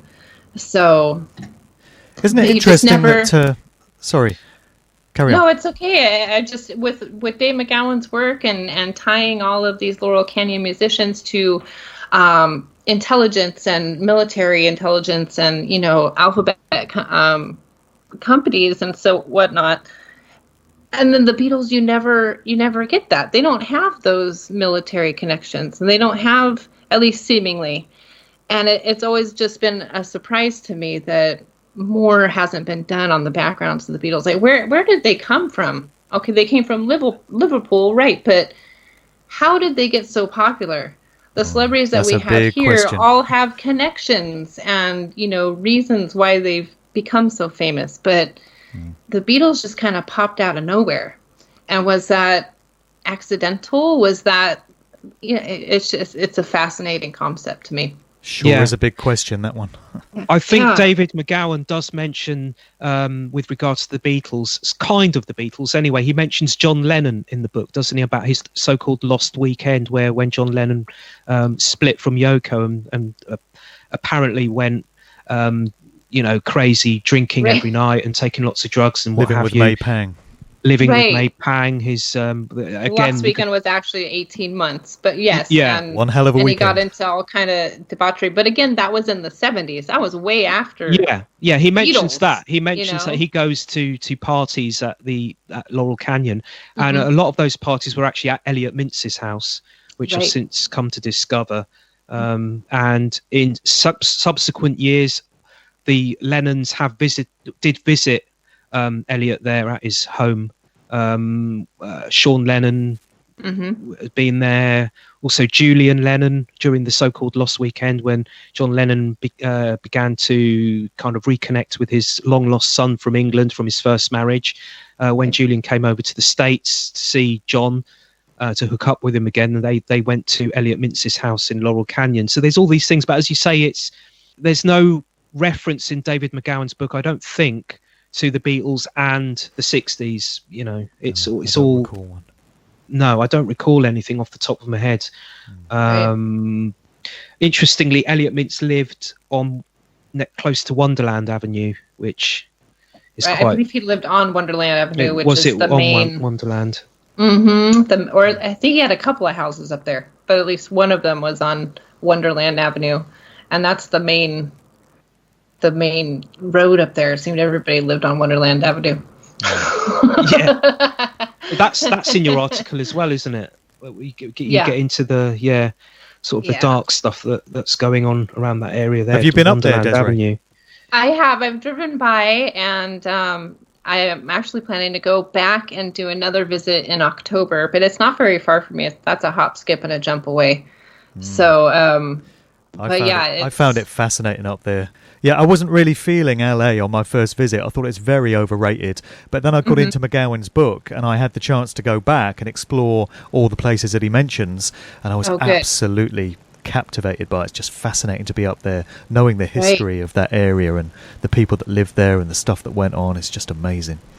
Right. Yeah, I love the vibe up there, especially in the smaller communities like Laurel Canyon and that area. Is just, I don't know. It's an interesting place to be, that's for sure. And it really doesn't seem to have changed much since the 60s. When you get up there in those canyons, you know, you could just imagine it's 1969 all over again. Right.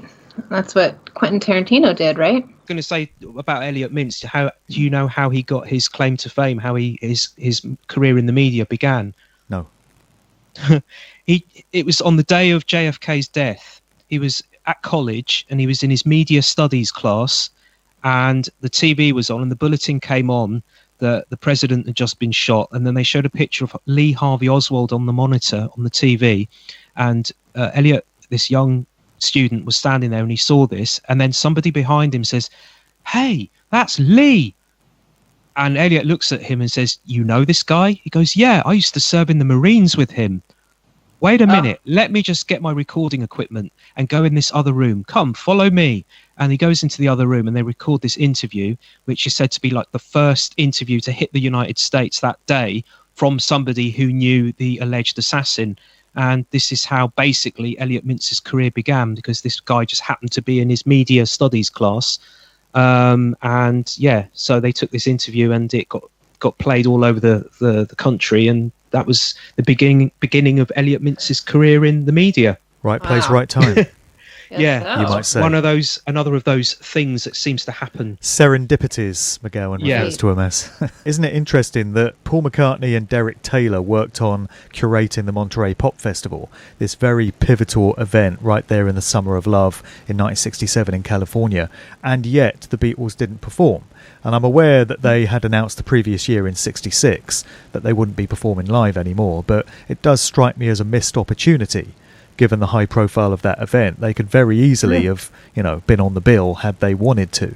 And this kind of reinforces the idea that the Beatles stopped touring in 1966 because Paul had been switched out. If you go into possibly, that although the Stones had stopped as well, they didn't play Monterey. You've got the two biggest bands in the world, like the rock royalty, and neither of them played Monterey or Woodstock. That's right. Which is left it to the Who. Left it to the Who, yeah, exactly. And then the Stones then went and did Altamont instead, which it's another broadcast. Didn't end too well, did it? Right. Yeah, exactly. another podcast all of its own. 1969. What a year. Yeah. Well, it started when you were born, Matt. Yeah, there you go. It's downhill from there. I was the light. No, Mark, I was the light of happiness. The one true light of happiness coming through it. Oh, right, okay. three years after Samantha Fox. No, the same day, April 15th, 1969. I share my birthday with Samantha Fox. Yeah, but she was born in 66. Oh, was she? Yeah. Oh, right, okay. I know a bit about Samantha Fox, but that's just, Okay, let's... Neither here nor there. Okay, so is there anything else we want to throw in there before we wrap up? There was, but nothing major. I've kind of forgotten what it was now, so maybe it wasn't that important. Did you have anything more, Desiree? I thought it would be just good to mention the door at the Spahn Ranch, going back to Manson a little bit. The door at Spahn Ranch, there was a lyric from the Beatles' Abbey Road album, the 1, 2, 3, 4, 5, 6, 7, All Good Children Go to Heaven, was sprawled out on one of the doors at the Spahn Ranch after they were apprehended. And it's kind of been a hot topic on your blog. Certain circles. Yeah, in certain circles. I've seen the comments recently. Yeah. My goodness. I found it very interesting. Now that is it's kind of like a nursery rhyme, right? The 1, 2, 3, 4, 5, 6, 7, all good children go to heaven. I don't think that the Beatles actually were the originators of that. No, I think it is actually taken from an old nursery rhyme, yeah. Right. Yeah. So, I mean, it could be just purely coincidence that the Manson followers or whatnot sprawled that on the door, and that happened to be in an album that was released after the Manson murders took place.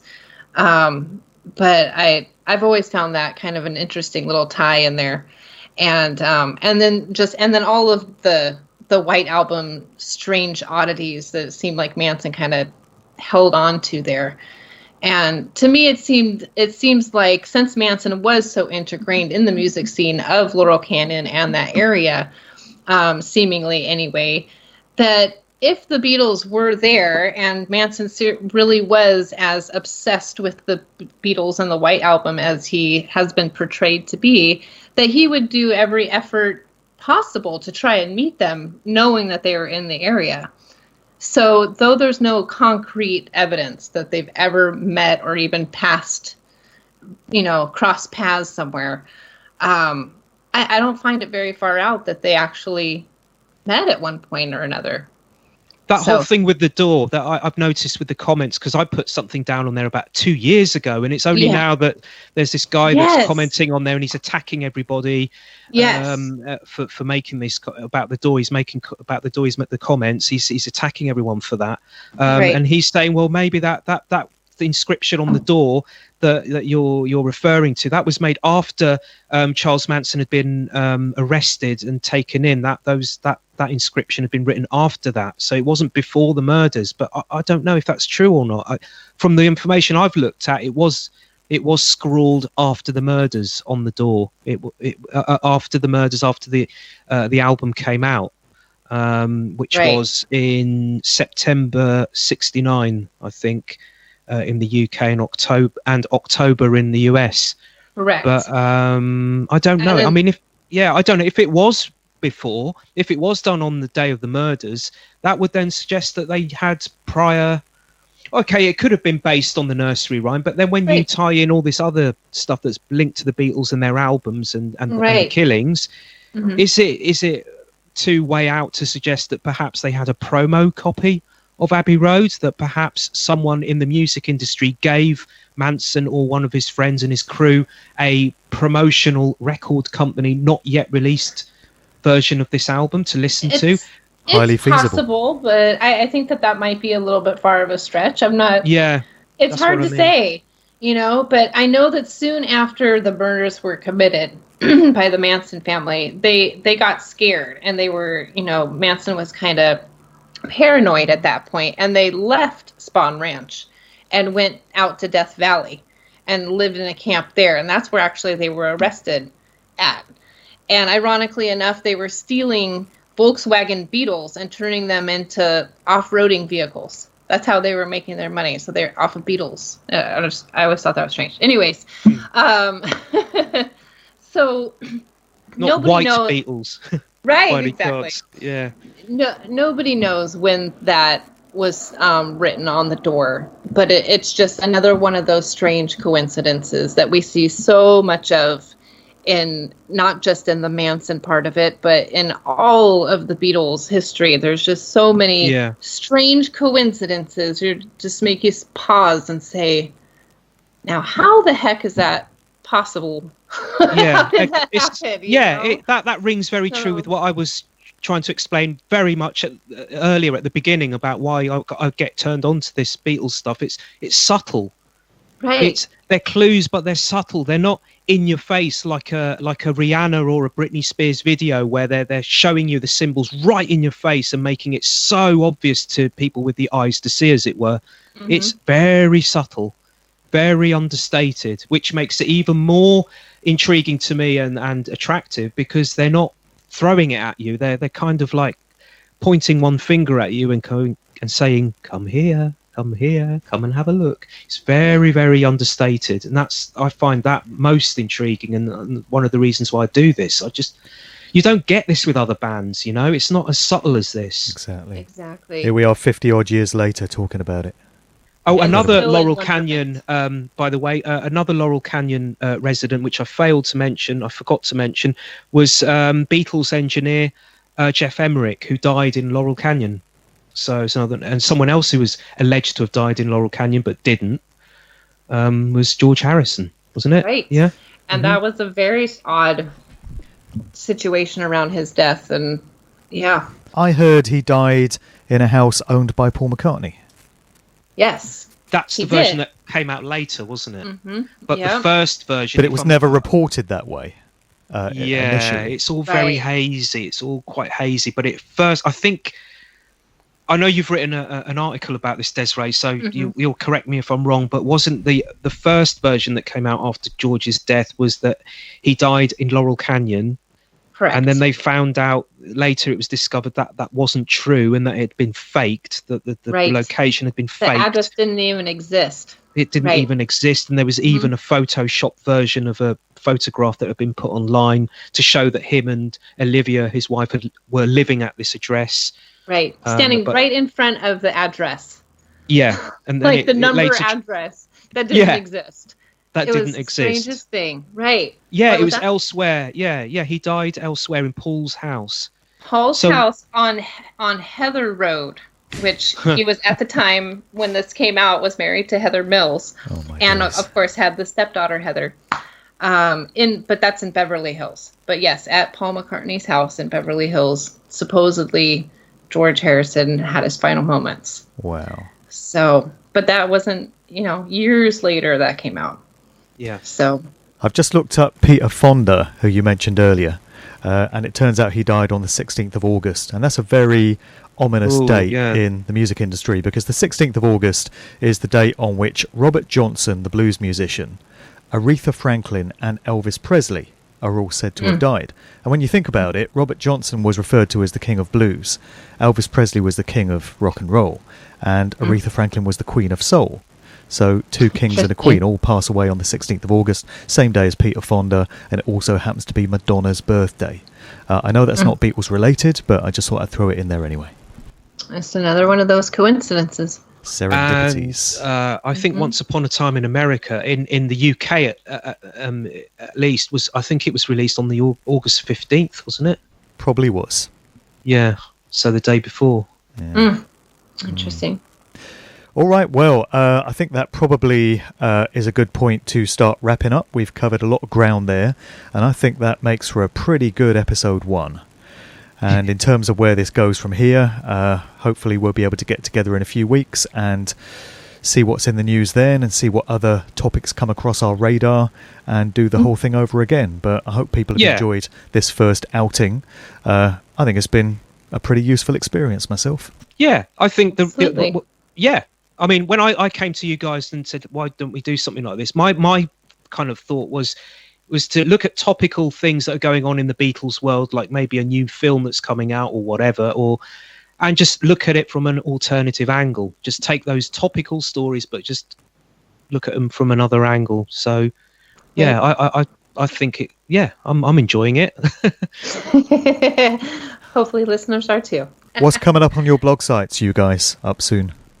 Well, I'm thinking of doing a Manson one, based on a couple of the things that I've been talking about now here with you guys. It won't be a long one though, because I just want to put some pictures up.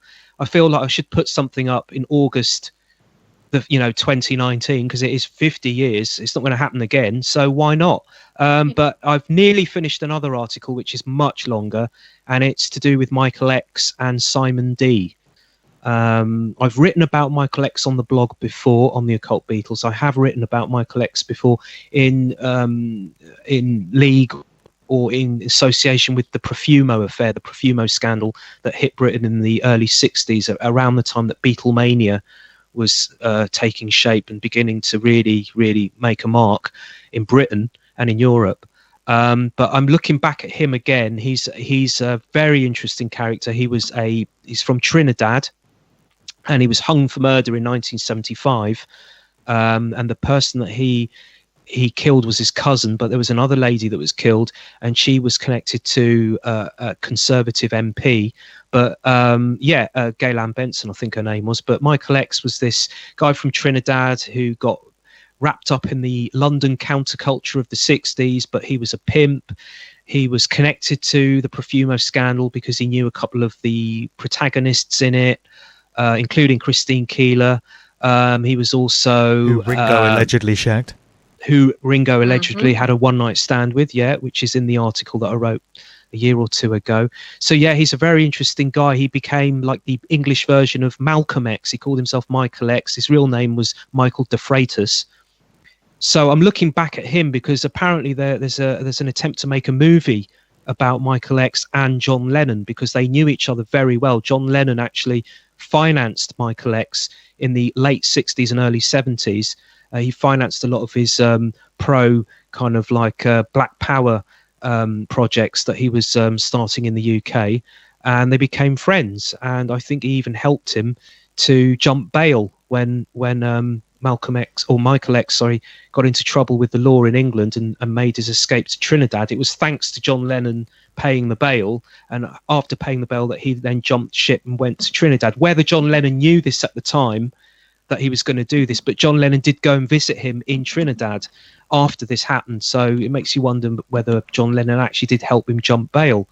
There's a film that's coming out about their relationship to some degree or other. So I thought it'd be quite a good thing to take a look at Michael X again in another article, but to really go into detail about his life. And his life then ties into someone called Simon D, who in the 19th... DJ?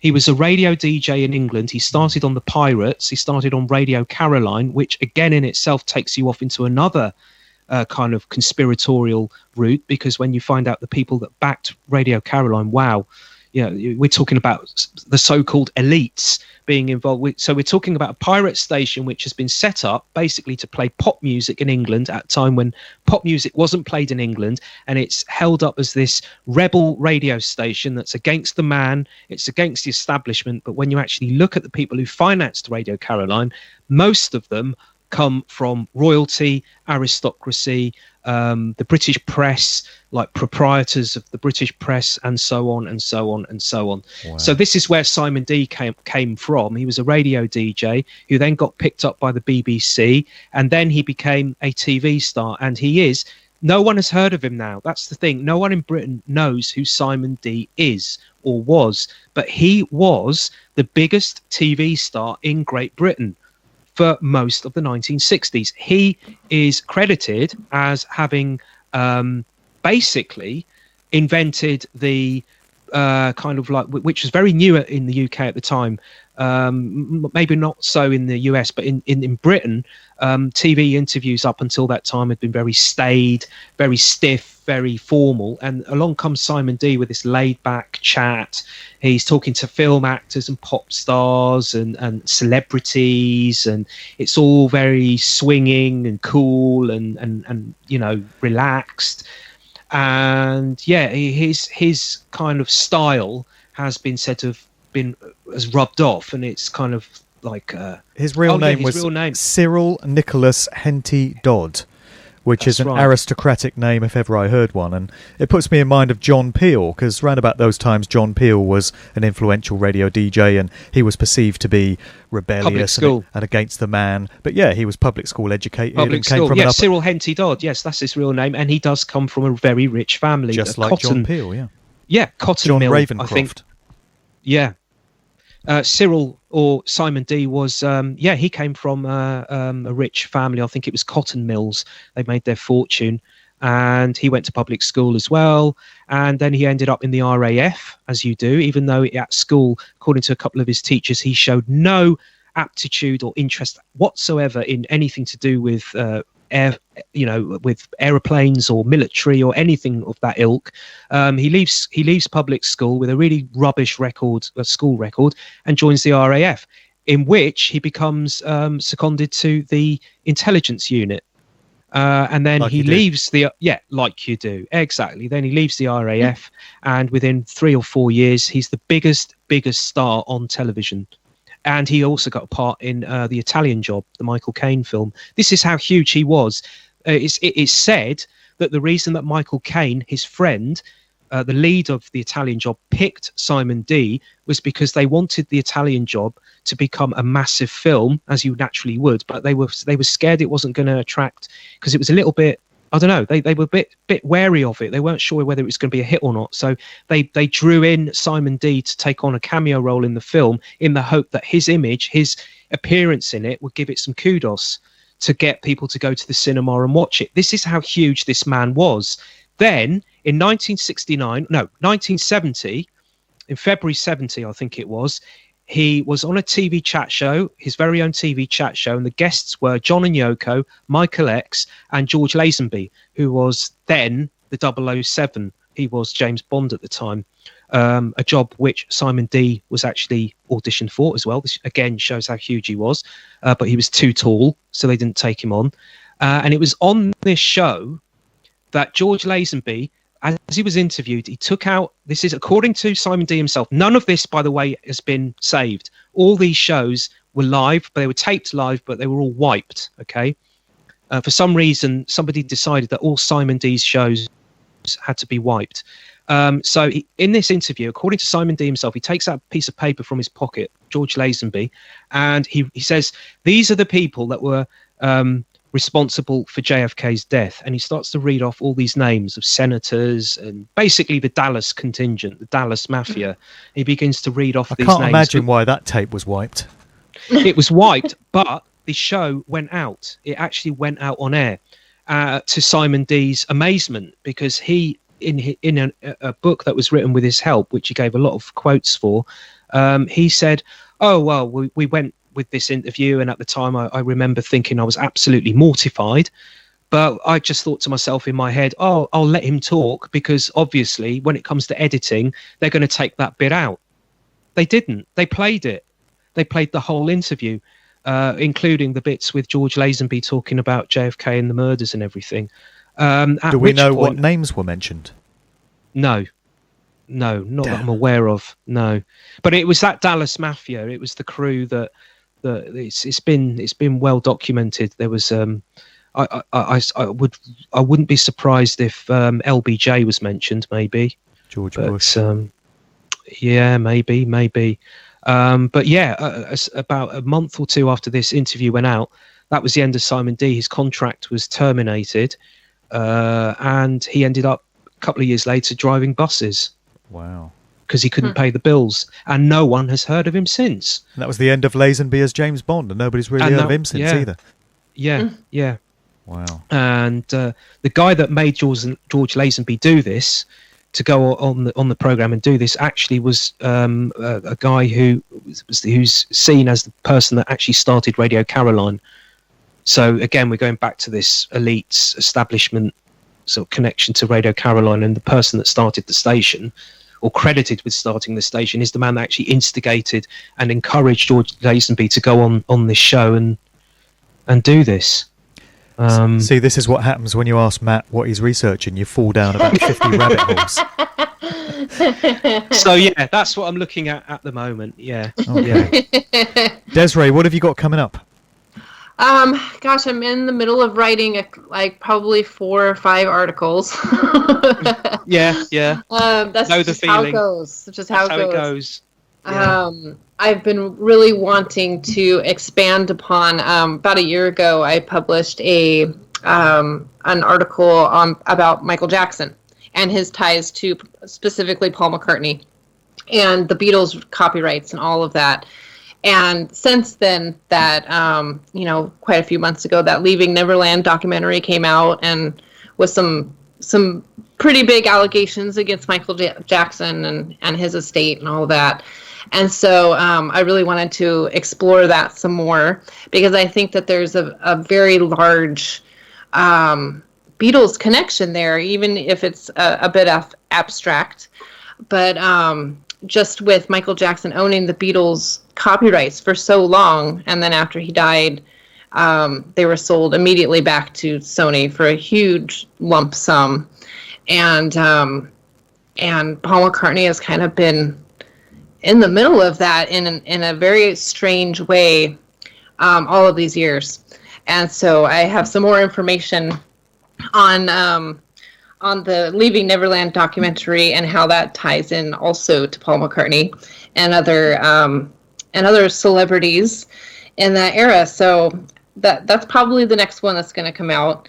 And I just have lots of other stuff going on. Nothing too concrete at this point, anywhere close to being published besides that one, but it'll get there. Okay. And hopefully by September I'll have another something out. So all right. Yeah.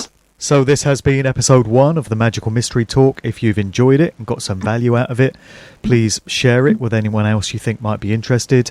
Do come back for episode 2. Wherever you're listening to this or viewing this from, just come back to the same place, basically, because we're still sorting out the portals and all of that. But wherever you're finding this, you'll find episode 2 when we get around to it, hopefully sooner rather than later. Catch you next time.